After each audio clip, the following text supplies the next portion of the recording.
कभी कभी लाइफ में हमारे सामने ऐसी सिचुएशंस खड़ी हो जाती है जिनसे लड़ना मुश्किल होता चला जाता है। हालात हमारे कुछ ऐसे हो जाते हैं मानो सब कुछ खत्म हो गया हो। दूर दूर तक सिर्फ अंधेरा ही अंधेरा दिखाई देता है। कुछ समझ नहीं आता कि ऐसी सिचुएशंस में करें तो करें क्या। और कई बार तो ऐसी सिचुएशंस में क्विट करने का मन करता है। हालात चाहे तुम्हारे कैसे भी क्यों ना हो, एक बात तो तय है कि ये वक्त अभी गुजर जाएगा।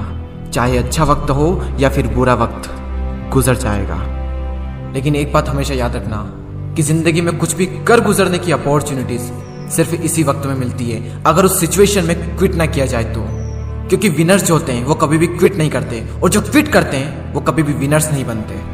आप क्या चाहते हैं, एक एवरेज लाइफ या फिर एक स्टैंडर्ड लाइफ? जब आप सड़क पर निकलो तो लोग आपको इग्नोर करें, या फिर जब आप सड़क पर निकलो तो हर इंसान की नजर आप पर हो? क्या चाहते हैं आप? लोग आपसे ये कहें कि इंसान कुछ नहीं कर सकता, या फिर ये कहें कि ये बंदा कुछ ना कुछ करके दिखाएगा, ये बंदा कुछ चेंजेस लाके दिखाएगा। लेकिन कैसे करेगा? क्विट करके। मर जाना लेकिन क्विट मत करना। चाहे परिस्थिति कितनी भी विपरीत क्यों ना हो, कभी भी क्विट मत करना।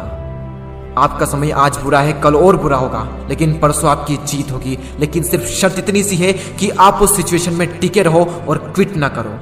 ये प्रकृति चाहती है कि हम इन परिस्थितियों से लड़े, संघर्ष करें, ताकि हम और मजबूत बन सके।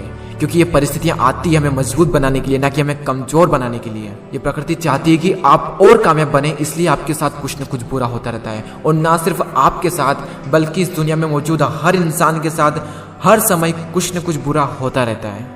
ये प्रकृति का नियम है, हम इसमें कुछ नहीं कर सकते। हमारा क्या कर्तव्य है? हमें सिर्फ इतना सा करना है कि टिके रहना है, चाहे परिस्थिति कैसी भी हो।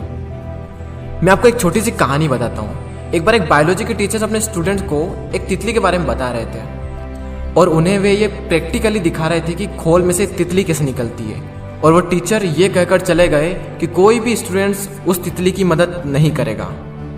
वहां पर जितने भी स्टूडेंट थे वो ध्यान से उस खोल में से तितली को निकलते हुए देख रहे थे। तभी एक स्टूडेंट को उस पर दया आ गई और उसने उस तितली की मदद की उस खोल से बाहर निकलने में, और सफलतापूर्वक वो तितली उससे बाहर निकल गई। और उस स्टूडेंट की वजह से उस तितली को कोई संघर्ष नहीं करना पड़ा, कोई ज़्यादा मेहनत नहीं करनी पड़ी उस खोल से बाहर निकलने में। लेकिन वो तितली थोड़ी ही देर में मर गई। जब टीचर वापस लौटे तो उन्हें पूरी घटना मालूम हुई। तब उन्होंने अपने स्टूडेंट को बताया कि वो तितली जब संघर्ष करती है तो उससे उसके पंखों को मजबूती मिलती है। यही प्रकृति का नियम है। उस तितली की मदद करके उस स्टूडेंट ने उस तितली को संघर्ष करने का मौका नहीं दिया, और यही परिणाम हुआ कि वो तितली मर गई। संघर्ष ही जीवन है, संघर्ष ही आपको मजबूत बनाता है। इंग्लिश में कोट से नो पेन नो गेन। संघर्ष तो करना पड़ेगा चाहे कुछ भी हो जाए, और इसमें कोई बहाना नहीं, नो एक्सक्यूजेस। जो विनर्स होते हैं या तो किसी काम को करते ही नहीं, और अगर वो किसी काम को करते हैं तो उसमें कभी भी कोई भी बहाना नहीं बनाते।